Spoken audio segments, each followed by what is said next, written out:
Salam sejahtera Malaysia, denyut nadi suara rakyat bergema di channel ini.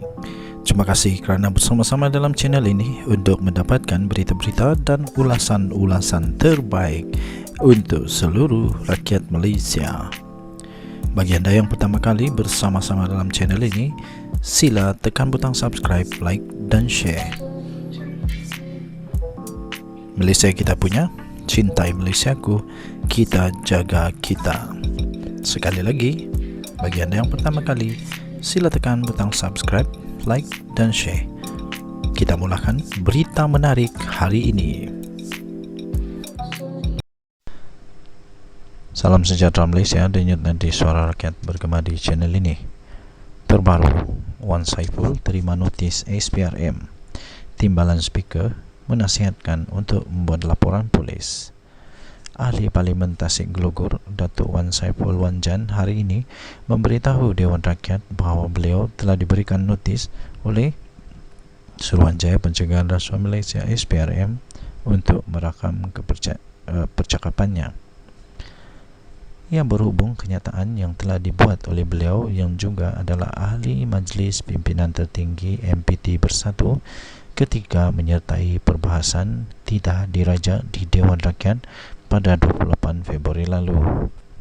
Wan Saiful didakwa telah mengeluarkan kenyataan yang berbau sangkaan jahat terhadap Perdana Menteri Datuk Seri Anwar Ibrahim sehingga menjatuhkan kekecohan di Dewan Rakyat. Berikutan itu, Wan Saiful diarahkan Yang di-Pertuan Dewan Rakyat Tan Sri Johari Abdul untuk memohon maaf dan menarik balik kenyataan itu. Wan Saiful berkata notis itu mengganggunya sehingga memberi tekanan yang tidak wajar kepada beliau sebagai ahli parlimen. Beliau menyifatkan notis itu sebagai tidak adil termasuk berbahaya kerana boleh mengancam imuniti ahli parlimen daripada pendakwaan dan keistimewaan ketika berucap atau berbahas dalam sidang Dewan Rakyat. Katanya beliau sudah membuat permohonan maaf dan menarik balik kenyataan. Jadi, keputusan speaker telah dibuat dalam hal ini. Bagi saya rasa bagi semua ahli dewan itu telah ditutup dan selesai. Bagaimana saya terus-menerus dapat kacau ganggu daripada pihak berkuasa terutamanya SPRM. Saya baru dapat satu notis untuk dirakam percakapan saya mengenai apa yang saya sebut dalam Dewan Yang Mulia ini, katanya. Tambahnya lagi, saya berpandangan bahawa apa yang saya sebut telah diselesaikan oleh speaker. Tidak ada sesiapa yang boleh mengganggu imuniti yang disebut dalam Seksyen 7 Akta 347. Pada masa sama, tidak wajar untuk menghina keputusan speaker dan keputusan diambil dalam Dewan dalam perkara yang telah selesai, katanya. Tambahnya, jadi bila ada kacau ganggu yang begini, bagi saya ini satu tekanan yang tidak wajar yang diberikan kepada ahli parlimen dalam hal sedemikian. Saya nak tarik perhatian bahawa ada pelanggaran yang berlaku dan saya rasa tindakan diambil oleh SPRM ini telah melanggar bukan saja imuniti ahli parlimen yang disebut dalam Seksyen 7 Akta 347 tetapi juga melanggar keputusan speaker, katanya. Tambahnya, saya nak timbulkan ini untuk perhatian sebab saya rasa ini, katanya, saya rasa ini satu benda yang tidak adil dilakukan dan berbahaya bagi imuniti kita sebagai ahli parlimen, katanya. Sebagai respon terhadap isu yang dibangkitkan itu, Timbalan Yang di-Pertua Dewan Rakyat Datuk Ramli Muhammad Nur berkata mengikut Peraturan Mesyuarat 43 apa-apa keputusan speaker adalah muktamad. Ramli berpandangan mengikut perkara 63 Perlembagaan Persekutuan yang merujuk keistimewaan parlimen, apa yang diperkatakan dalam Dewan Rakyat tidak tertakluk kepada undang-undang sivil melainkan jika diulang di luar parlimen. Justru, beliau berpendapat tindakan SPRM itu adalah untuk menjalankan siasatan terhadap isu yang ditimbulkan sambil menasihatkan Wan Saiful untuk membuat laporan polis. Katanya, jadi apa-apa yang dilaksanakan oleh SPRM ini pada pandangan saya adalah proses penyiasatan yang boleh memutuskan apa-apa sekalipun mengikut perkara 145 Perlembagaan Persekutuan adalah kuasa AG Peguam Negara, katanya. Tambahnya, saya rasa YB keluar dari Dewan ni, buatlah satu laporan polis supaya siasatan juga boleh dijalankan atas kuasa-kuasa dijalankan oleh SPRM, dan pemutusnya adalah mengikut perkara 145 iaitu peguam negara, katanya dalam kenyataan itu. Denyut nadi Suara Rakyat bergema di channel ini. Jangan lupa tekan butang subscribe, like dan share. Bye-bye.